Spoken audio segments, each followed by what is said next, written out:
আমরা আজ গুডুর মামা বাড়ি এসেছি। তুমি কোথায় যাচ্ছ? তুমি মামা বাড়ি এসেছো? হ্যাঁ, এই তুমি কোথায় এসেছো? গুডু যখনই মামা বাড়ি আসে তখনই ওর মামা বাড়ির চারপাশটা আগে ঘুরে ঘুরে দেখে নেয়। ওর চারপাশটা আগে ওকে ঘুরে ঘুরে দেখতেই হবে। তুমি গাছ আর মন্দিরটা আছে, নামা করে দাও এখান থেকে কালী ঠাকুরটাকে।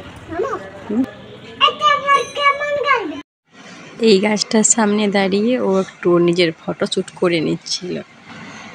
চারপাশ ঘুরে লাস্টে ও ঠাকুরের কাছে এসে পৌঁছে গেছে।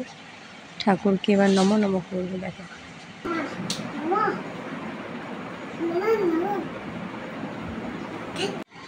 ওর জন্য এখানে কিছু খেলনা রাখা থাকে, সেগুলো নিয়ে দেখো কিরকম খেলতে বসে গেছে। দেখো আমরা এবার বেরিয়ে পড়ছি পুজো দেওয়ার জন্য। আজ একটু রোদ উঠেছে, তাই গুরু বললো মা আমি আর হাঁটবো না, তুমি আমাকে কোলে নিয়ে নাও। তাই দেখো পৌঁছে গেছি, এই পুকুরটাতেই পুজো হবে। আমরা এসেছি, গুরুর এখানে একটা মানসিক ছিল, সেই মানসিকটা শোধ করতে। তো এখানে আজ পুজো হচ্ছে মন্থান ষষ্ঠী, কেউ আবার বলে চাপড়া ষষ্ঠী, কেউ সূর্য ষষ্ঠীও বলে, তবে আমরা মন্থান ষষ্ঠীই বলি। দেখো পুকুরটার চারদিকে কত কচুরি পানা হয়েছে। রেয়ান্স ব্যানার্জি।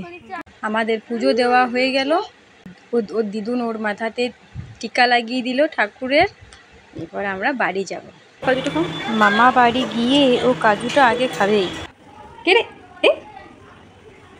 এটা রে।